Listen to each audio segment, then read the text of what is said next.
Yeah. The same thing. Yes. I was going to ask about how the final rate is going to be calculated. How what? The final rate, how would you calculate? We're going to average everything, right? There will be an average like this at the end. The average is at 500 total points. So that 503 now, that average that I gave you, that bonuses. So it would be 503 right now. They can have, actually, we'll do the average of 500. Bonuses actually can. And we'll take everybody on the end and we'll average all the quizzes and all the exams to 500 points. And the average will be a B minus. So it's going to be the same way for everything. Okay, so we talked about the nucleus of the cell. We said that the RNA is transcribed into RNA in the nucleus, and that the RNA that's transcribed is called primary transcript, unprocessed transcript, and that most RNAs in eukaryotic cells have to be processed. We started talking about mRNA processing, and we said that the very first thing you have to do is that the 5' end of the RNA gets changed, it's modified. It's modified after maybe 25 nucleotides or so are made. The reason it's modified right is because on carboxyl from the tail of the polymerase molecule, the catalytic subunits, as soon as it becomes phosphorylated, it no longer interacts with the transcription factor, but it interacts with other proteins that interact with the phosphorylated tail. Some of those proteins are what we call capping factors, that are involved in capping. So as the RNA transcript comes out, since you're big enough, the capping factor goes on to the 5' end of the nascent RNA, messenger RNA, or the new RNA that's being synthesized, and it puts on a cap. Polymerase 1 and 3 don't have these domains, these CPD domains, phosphorylated, the capping factors don't ride along. So those messenger, those RNAs, other than messenger, are not capped. So the transcript of polymerase 1 and polymerase 3 are uncapped. Okay? The capping event we said took place in three steps. And the first step, essentially what happens is that a GTP molecule is added to the 5' end of the RNA. So this is the 5' end of the RNA. It has a triphosphate there. The two of them are brought together by this enzyme called monosyl transferase. Monosyl transferase takes pyrophosphate off of this GTP, takes a single phosphate off of that guy, joins them together so that there's now a triphosphate joining the ultimate and the penultimate nucleotide, the 5' nucleotide, and the next one down in the RNA. The result is there's no longer a 5' phosphate on this RNA. So the 5' RNA end of the RNA doesn't have a phosphate. Rather, it has the base that you have there. There is no phosphate. Free phosphate on the 5' end of the RNA. Longer that does. So it's all there still. First enzyme that does that, the monosyl transferase puts that there. Once this is added on like that, then the methyl in the 7th position, remember this is 9 here, 9, 8, 7, if you go backwards, if you go forward, if you 1, 2, 3, 4, 5, 7, right, so that's the 7th nitrogen there, it's methylated. So this G is methylated on the 7th, at the 7th position, Y, right, and the enzyme is a methyl transferase. 7 methyl transferase. So the methyl transferase is set there. So now we have the 7-methyl G on the 5' cap. Then there's another enzyme that's also a methyl transferase. So this is very different because it's not going to methylate the base, it's going to methylate the sugar. It methylates it on, remember, it methylates it on the 2' hydroxyl group here. Or the 2' hydroxyl group. So this is called 2'-primal O methylase. 2'-primal O methylase.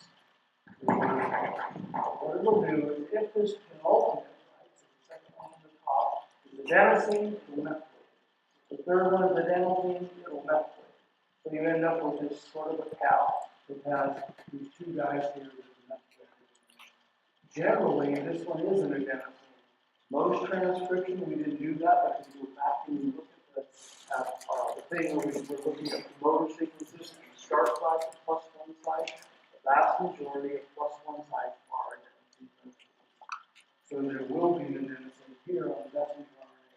It will have in this one. And if there's another event, then we'll have that. So the 5' A, or the 5' end of the messenger RNA is capped with 7 methyl G, right as transcription pretty much preamble, only 25 nucleotides. And that 7 methyl G has many, many functions. The first one is that this cap actually binds protein. Right? The 7 methyl G cap binds to proteins.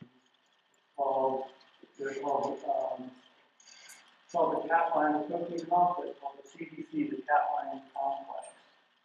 And then that's just a bunch of proteins, and they have lots of functions. We'll talk about that along the way some of them. One of the functions, though, a very early function, is that their nucleus controls very carefully. And I'll show talk a little more as we go along. They control very carefully that all the messengers, all the RNAs that are made are processed before they're allowed access to the cytosol, before they're allowed to leave the nucleus. And it's regulated very carefully that that processing happens. So that half-processed messenger RNAs don't get out of the nucleus and then get used for translation and then not work because they're not completely processed. Anyway, the 5' cap is the first thing that. So this cap binding complex is needed as part of the regulation to get completely processed messenger RNAs out of the nucleus. Second function is that when you have this 5' cap there, right, protein, but even without the protein, there is no phosphate, no 3' phosphate. And you remember that the nucleases, the ribonucleases in the cell, one of them is a 5' 3'. Exonuclease. It works in the ends of the RNA, maybe it works in 5'. And that 5' exonuclease recognizes 3 phosphate. Generally, it's 5 phosphate. It is on messenger RNA. So we put that all RNA molecules. Why is there a 3' phosphate on the end of most messenger RNA? On the end of most RNAs of the cell. Remember? We talked about that before. What do RNA polymerases do to DNA? What do RNA polymerases not do to DNA? A primer. Whenever you have a primer, if you remove that primer, you're going to have a monophosphate. The DNA molecule is going to be a monophosphate. A 5' has a monophosphate. RNA molecules will add an orange. All RNA molecules have 5' are susceptible to nucleases and the nuclease until the messengers are capped. Not so much protects them from the 5'. You'll see later when these things are processed, once that cap is removed somehow, right, then the nuclease will start chewing it from the 5' in. Degradation of messenger RNAs, eukaryotic cells, and partially dependent on the nucleus. So the second function is protect the RNA. The third function is the 5' cap is absolutely essential for protein synthesis in eukaryotic cells. And we'll see protein synthesis begins very differently. Remember, we said that eukaryotes and prokaryotes, we haven't said that, okay, so I haven't posted all of that, but they're different. And the binding of ribosomes to messenger RNA molecules occurs directly on the 5' cap. And one of the proteins in this cap binding complex is a transcription factor that reproduces all of them. So we'll talk about that. So, maybe that's what we talk about. So the cap has an important translation to mRNAs, and we'll talk about that. Anybody have a question? Yes? What was the name of the enzyme that group It's called a 2', means prime, right? 2' of methyl transferase. That's what it's called. Do you remember methyl transferase? Okay.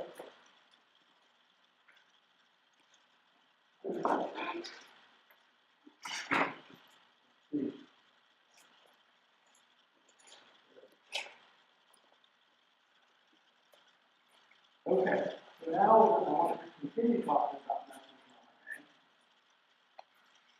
And although the removal of intervening sequences is not necessarily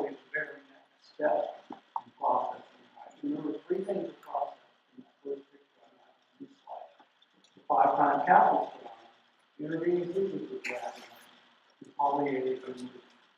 We know that in the majority of cases, certainly in messenger RNAs that are don't have those intervening sequences, so that the poly-A tail is active before that the intervening sequences are removed. But the assembly of these so-called lysosomes that use splicing occurs as the RNA is made. It's kind of a chicken and egg story.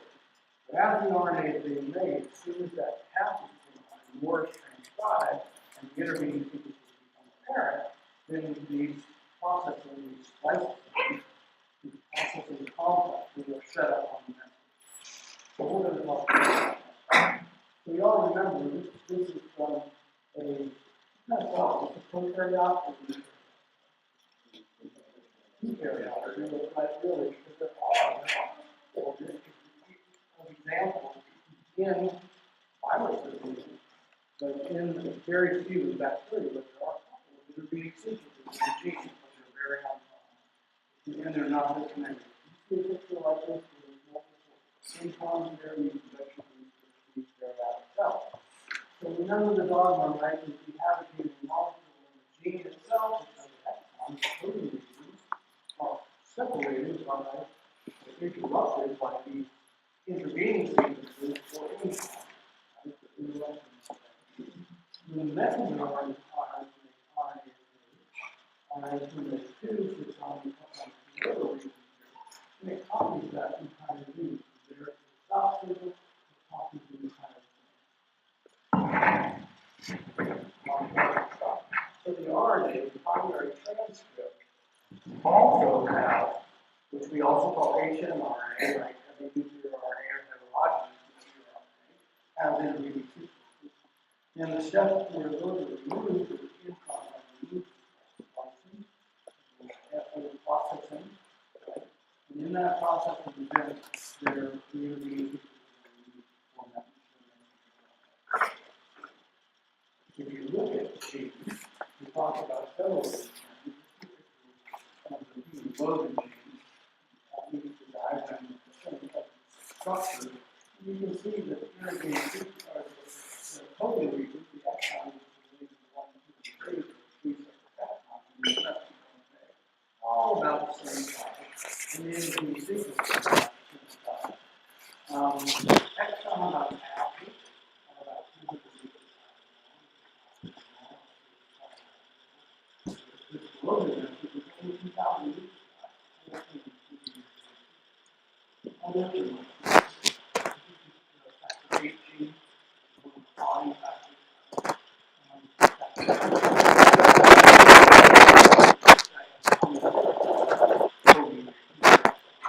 there are incomes. Now, what we do is the coding regions on the left side, these two regions here, they always would be somewhat about the same size. All that out is about 150 and the other thing, non-coding regions are very young, someone who gave it not much bigger than the coding region but someone much bigger than the entire gene is thousands of nucleotides. So, the entire RNA, this is the gene RNA, thousands of nucleotides. The other thing that you can notice is that this is the primary transcript, the gene, which if you look at that primary transcript, this is about 10% of the information in the transcript is actually written by the 90% of that transcript, on average, is intervening sequences. 90% of that has to do with that average that alpha-2 collagen, collagen gene, collagen is extracellular protein, is part of the matrix that's so active on the outside of the cell, that's part of the extracellular matrix. And here's another extracellular big protein at the bottom. This guy has 51 exons. Pretty much one of the very biggest. There are several that have 50 or 60 exons. That's huge. That's just a lot. So the exon is 5 kilobases long. The DNA itself is 45 kilobases long for the RNA. That's about 10 times. What we want to do is we want to look at how the introns are moved. And what kind of various things that you think that each of these introns, obviously, if you go on the exon, do you think they're removed by different enzymes, different proteins? Do you think the enzymes that are necessary to remove that? In these different this introns here, are different than the one required to remove that. You think they're different? No. Why not? I mean, what logically says they can't be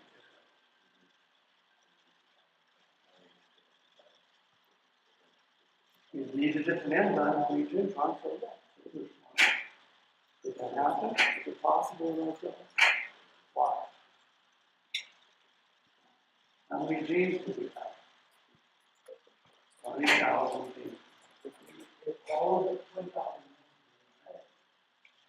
20,000 genes if you have 20,000 genes on average, you have 12 or 15 intervening sequences. How many enzymes do you have to have? 15 times more than we have genes.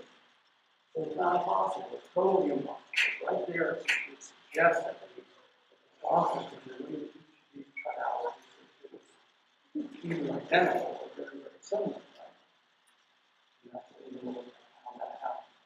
So, basically, there's a hypothesis out there. And it turns out that it is. If you look at hundreds and hundreds of thousands of thousands of exons, right? The first one, the second one, and the third one. And if you look at those, there are three reasons for how to do it. One, 5 prime end of the intron. One, 3 prime end of the intron. One, up in the middle, about 1 to 2 time.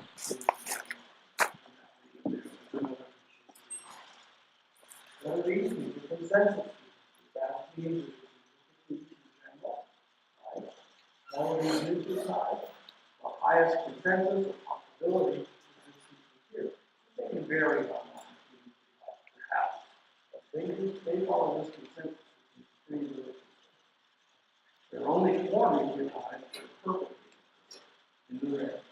GU or 5 prime end of the intron, and AG at the 3 prime end of the intron. The only other that's perfectly is the AMU right there, and that's called the branch formation. So, what's going to happen tonight, obviously, is cut out the other, the extra, the intron, right? And we're going to take exon and one intron and the ligation of the other, which says that we need what kind of enzyme? A ligation. And we didn't know before we actually sequenced one of these RNAs and found enzymes. We had no idea. No one ever asked us. The big one has to be. Everybody still there? So this is how we're going to basically use. What's going to happen is you have to figure out how to use them.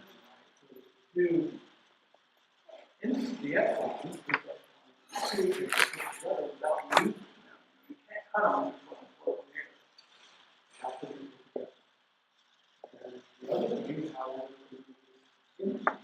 We're going to cut off the ends of the nucleus.